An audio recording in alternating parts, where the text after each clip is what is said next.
저는 개인적으로 윤 정부가 하는 여러 가지 문제가 많이 못마땅하지만 적어도 이번에 러시아와 중국에 대해서 윤이 한 언급은 잘했다고 봅니다. 지금 대한민국의 역사에서 가장 큰 오역은요, 이 러시아, 중국, 북한 이 세 나라는 공통점이 있습니다. 자, 공산주의거나 유사 공산주의, 전체주의, 독재 국가라는 겁니다. 자, 러시아가 소련에서 벗어났지만 러시아의 사회 시스템은 구소련과 유사합니다. 소련이 제대로 된 공산주의였어요? 아니지요. 그야말로 이 공산주의를 팔아서 이 과도적으로 소수의 그 리더들이 끌어가는 독재 사회죠. 무서운 독재 사회죠. 지금 러시아가 똑같습니다. 중국도 마찬가지예요. 공산주의는 핑계고 북한도 공산주의는 핑계고 이 세 나라는 1인 독재 국가가 되었다. 중간에 좀 변화하려고 하는 기미가 보였지만 결국은 1인 독재 국가가 되었다.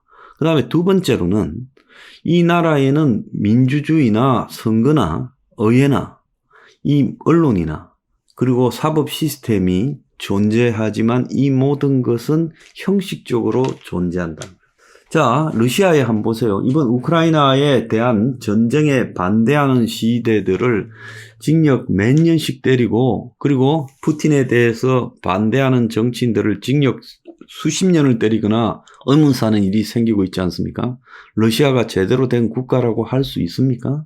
자, 중국의 시진핑에 대한 반대라는 것은 어디에 찾아볼 수도 있고, 자, 중국에서 얼마 전에 불이 났는데 그 대처하는 베이징의 병원에서 불이 났지요. 그 중국 정부의 태도를 비난하는 기사가 전부 순식간에 삭제됐습니다. 홍콩을 다루는 중국의 방식을 보고 중국의 민주주의가 있다고 존재하긴 보기 어렵죠. 시진핑은 이제 12년을 집권해가면서 독재를 점점 강화하고 있습니다. 중국이나 러시아의 시스템으로 봤을 때 저는 공산 독재 사회나 유사한 체제가 설사 자본주의를 외형으로 도입했다 하더라도 자, 소수의 공산 독재 잔당들이나 소수의 독재자들의 패거리가 뜯어먹고 사는 시스템을 강화할 뿐이지 진정한 자본주의조차도 끌어가지 못한다는 게 드러났지요. 그래서 이 북한 같은 경우에도 뭐 몇 번 평화 그리고 개혁 개방 이런 이야기들을 남쪽의 저 어리석은 정치인이 시도해 봤지만은 북한은 결국 거기서 못 벗어났습니다. 자, 그래서 윤석열이 몇 가지 전제를 달고 러시아의 이 침략 전쟁이 러시아가 그야말로 전쟁 범죄 등으로 이렇게 계속 갈 때는 우크라이나에 무기를 지원할 수 있다라는 그렇게 한 말에 대해서 한국을 교전국으로 간주하겠다라고 협박하는 이런 러시아의 태도, 이거 정말 웃기죠. 자, 지금 세계에서 중립국 스웨덴까지 포함해서 28개국이 우크라이나에 90조의 군사 지원을 했고요. 푸틴에 협박한다고 러시아에 이 가스를 쓰는 자유진영 국가에서 심지어 러시아와 가스관을 갖다가 연결되어 있는 독일조차도 러시아에 굴복하지는 않았습니다.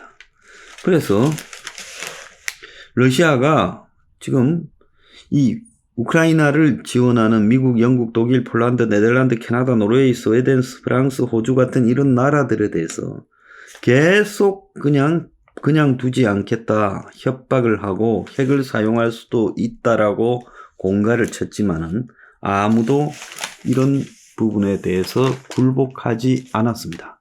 어느 나라도 굴복하지 않아요. 자유민주주의 체제라는 것을 유지하려면 이런 것은 거의 기본이라고 보고 있습니다.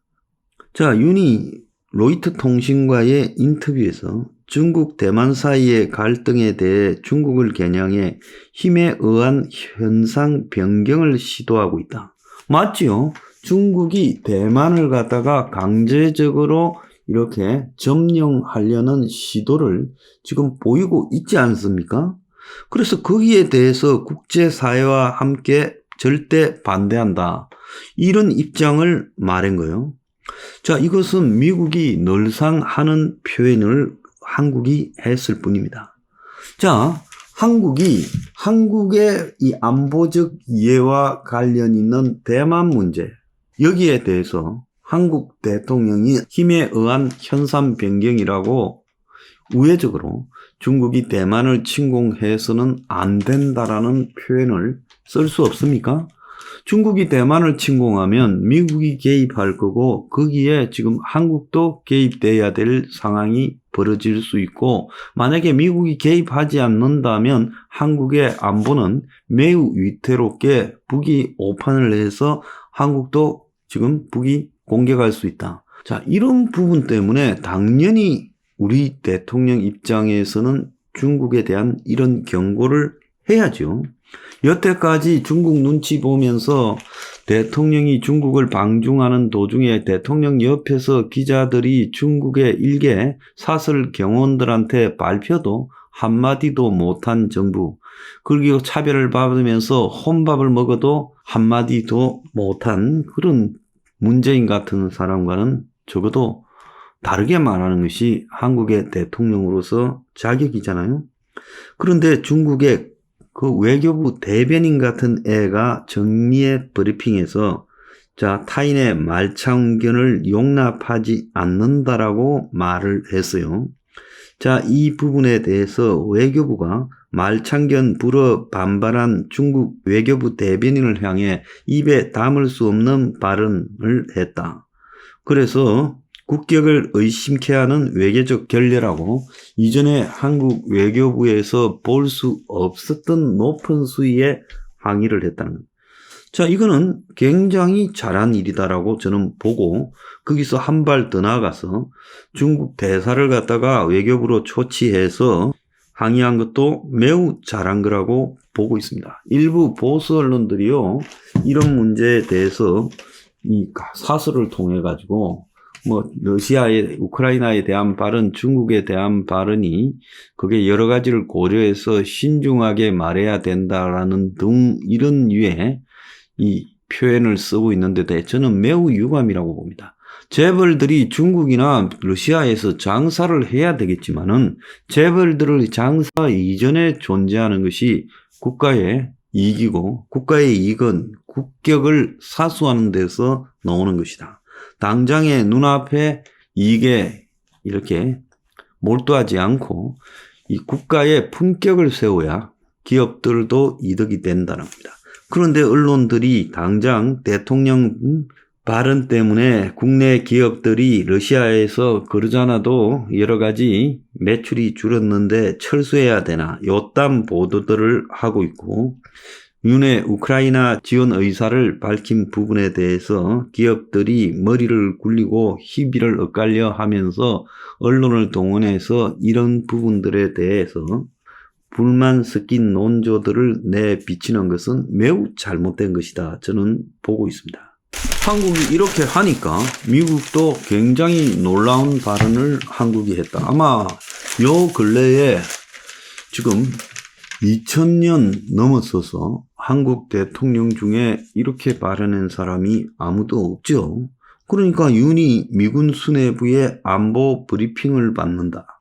그래서 이번에 국빈 방미할 때 이 미국이 한국에 대해서 이 안보에 대한 보장 강도나 한미 간의 군사 정보 협력이 굉장히 높아질 것이다라는 이야기가 나오는 겁니다. 지금 어디에도 중간에 서서 이쪽 저쪽 눈치 보는 그런 일은 있을 수 없습니다. 지금 좌파 야당에서 나오는 소리가 한국을 불바다로 만드는 소리를 했고, 윤이 미국 간다고 지금 중국, 러시아를 동시에 적으로 만들어서 안보 위험에 빠뜨리고 있다, 헛소리를 하고 있습니다. 자, 지금까지 중국과 러시아가 북한의 핵도발, 미사일 도발에 대해서 유엔 안보리 등에서 북한 편을 들었지 한국 편을 들고 있습니까? 저 두 나라는요, 우리하고 상호 필요 때문에 경제적 거래를 하고 있고 외교 관계를 맺고 있고 동반자적 관계니 어쩌니 하지만은 결정적일 때는 우리가 아니라 우리의 적 편을 들었어요. 그래서 저 두 나라에 대해서 우리가 가까이서 이웃으로 살아가고 있다는 게 대한민국의 굉장한 불행이에요. 이제 여기에서 저 두 나라를 우리가 어떻게 대해야 될지에 대해서 저는 선을 그어야 된다. 지금 대한민국의 국민들 상당한 숫자도요. 저는 한국 사람의 정치적 오랑캐 근성에 대해서 혐오하는 사람입니다. 정말 어떨 때는 그 너무 혐오가 나서 구역질이 날 지경이에요. 어떻게 대한민국의 역사에서 이 나라를 이 러시아나 중국 사이에서 유지해 왔는가를 알면서요.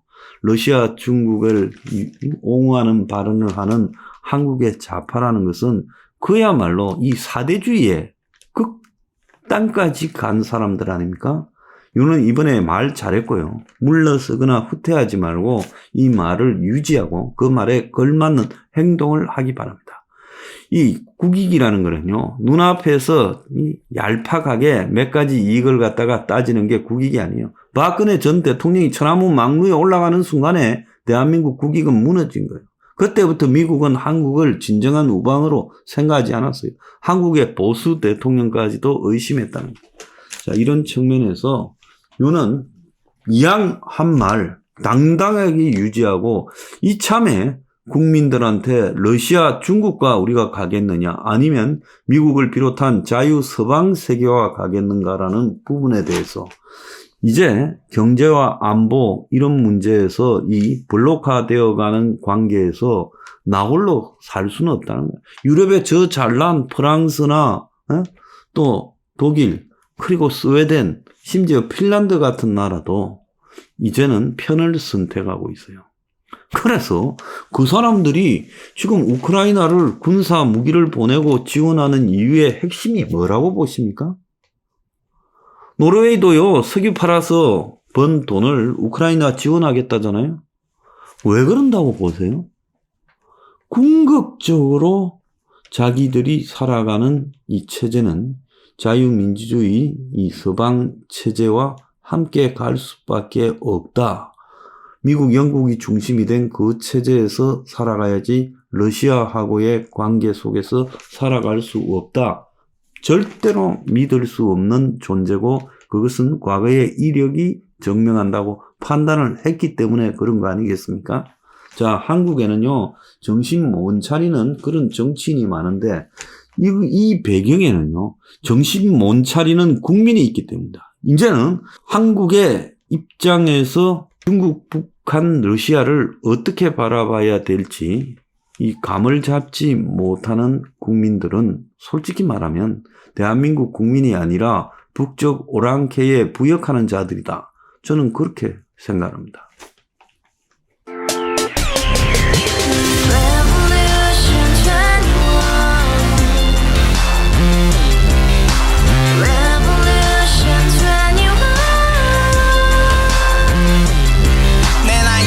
월세 30 코인빚만 300 서울에 온 지 벌써 10년 아둥바둥 버텼지만 여전히 난 반지 하에 제왕 곰팡이 연문제약 내비랑 깡통망통 완전히 폭망 90원 창문만큼 작아진 내 꿈 연애 결혼 내 집 모든 게 헛꿈 1년 전 떠난 여친 울며 말했지 같이 써봤자 평생 가본 게 꼭꼭꼭하지 가바후스 700 나도 소유주 가바후스 700 나의 소유주 택시기사 우라부지 마트캐셔 울어문이 우리 집안 다 털어봤자 후줄 그래 개소민 내밀이 거기서 팍 끝난 거지 팍 더 이상 노력 따윈 괴물이 스펙 찾아서 말리 비오는 날 알바 잘려 맨날 학원 날 개쳐 빨려 밤비 내리는 양화대교 홀로 걷고 있을 때 현수막에 아로 새겨진 평당 700짜리 아파트 다같이 소리 질러 혁명 21 가바후스 700 나도 소유주 가바후스 700 나의 소유주 You and I, we live together in the house, brand new day, and your dream had just begun. Yeah. Revolution 21, only open up and